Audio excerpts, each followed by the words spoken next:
Can AI prevent power outages?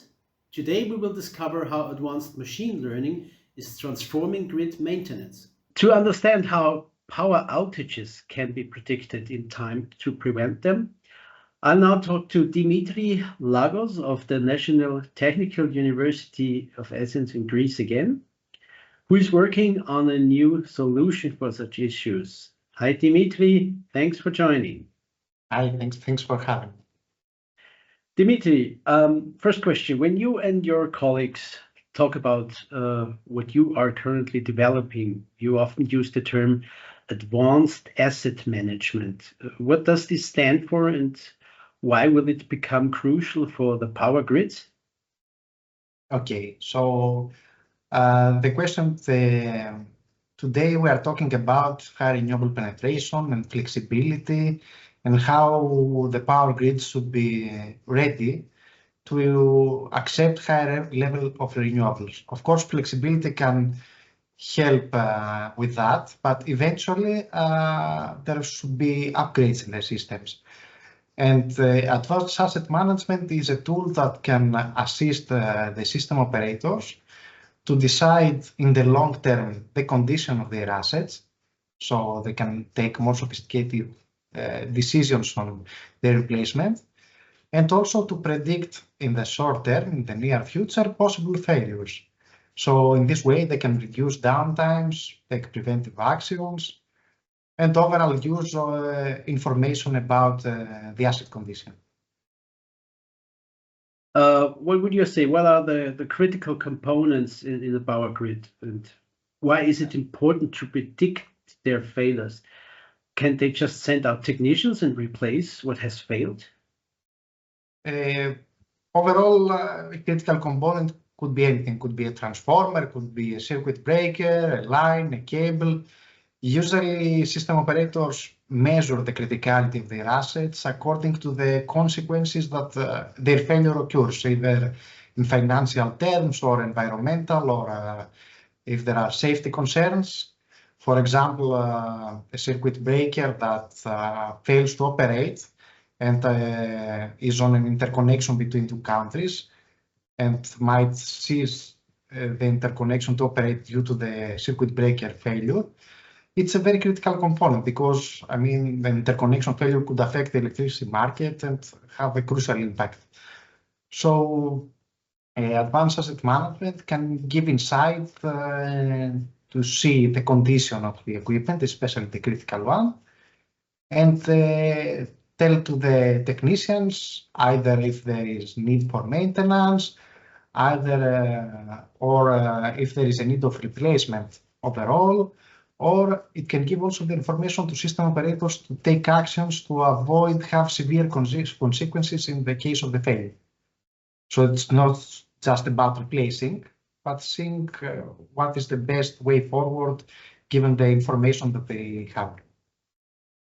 Mm-hmm. How does the software for advanced asset management work? Can you give us an example here? And how does it identify critical components, and what does it tell the technicians who work, for example, for the local grid operator?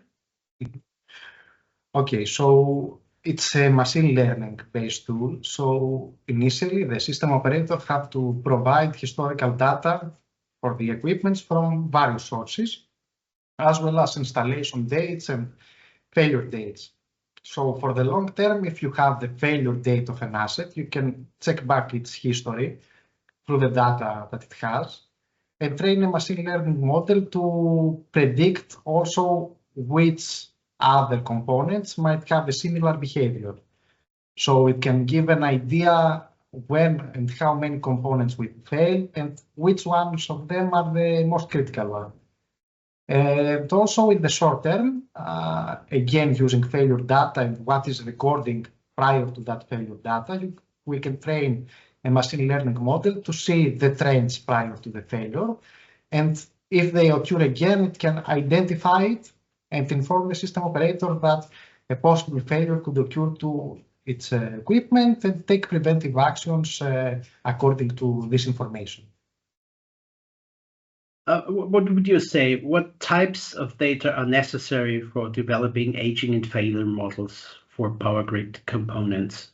The data sources of system operators are very vast. So, of course, there is the electrical data. So you can see the current and power of an equipment and see how much is loaded throughout the years. There is data from maintenance. For example, in transformer, there is an oil analysis that you check the condition of the oil in the transformer. There is other measuring systems. For example, again, in transformers, there are systems that measure the temperatures and other information on this equipment. So if you get that for a population of equipment, as well as failure data and installation date, you can estimate which of them are the most significant contributors that give information about the health condition of an asset. Also, as I said previously, sensor data can be also used to find out trends prior to failures and give information on the DSO about an equipment failure. If a soon to happen, so to say, failure is displayed to the staff of a grid operator, what can they do? Will they replace the parts immediately, or do they have other options as well? Okay, so if we are talking about an input that in the very near future, in the matters of hours or days, there is a possible failure of equipment. And we are not talking here about a catastrophic failure, but a failure that is causing the equipment to stop operating. So the system operator there, first of all, he can do actions to mitigate the effects. For example, if the critical equipment is aligned, he can reconfigure the system and avoid having a great impact when this line fails. If it's information about a more long-term decision, so the system operator can optimize the upgrades on the grid. If there is information that an equipment has a bad condition, it can organize the maintenance crews and perform maintenance to the equipment to improve its condition, or avoid doing maintenance in an equipment if they observe that it is a good condition, saving cost from the maintenance. So there are a lot of actions that they can do. It's not only replace part, but it's in short term to mitigate the consequences of the failure or do predictive maintenance, or in the long term optimize their upgrades or optimize their maintenance procedures. Clear. So let's take another look at the predictive maintenance. What are the different time horizons for predicting failures, and how do grid operators benefit from these different time horizons? Okay, so for the short term, we are talking about hours to days. So there, as I said already previously, there is not so much that they can do in terms of maintenance. It's basically actions to avoid severe consequences. However, if they see that a specific component is the cause of the high risk on the equipment, they can also de-energize the equipment and do very accurate maintenance to improve the condition of the asset. The other horizon is the long term. Here we are talking about years ahead.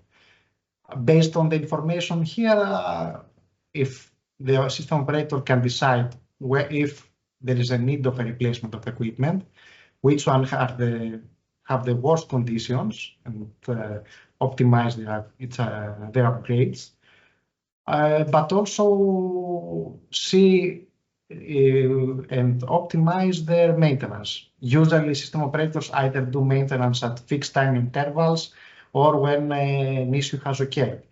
But through predictive maintenance, they can do maintenance only on equipment that is in bad condition and avoid having maintenance on equipment that appears to be in good condition.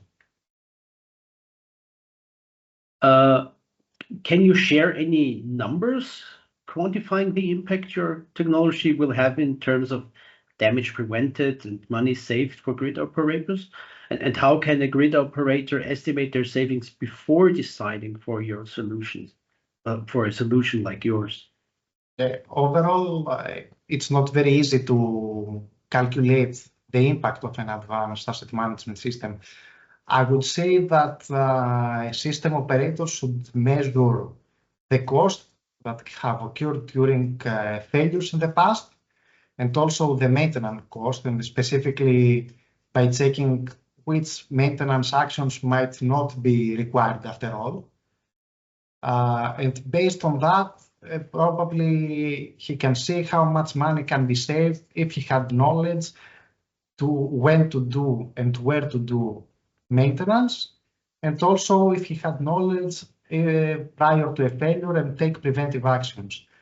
For our case, I don't have the data to calculate the cost, but for a system operator in USA that uses such kind of software, they have reported that they have a decrease of almost 20% in their maintenance costs, which in money it's several $1 million per year that is saved through predictive maintenance.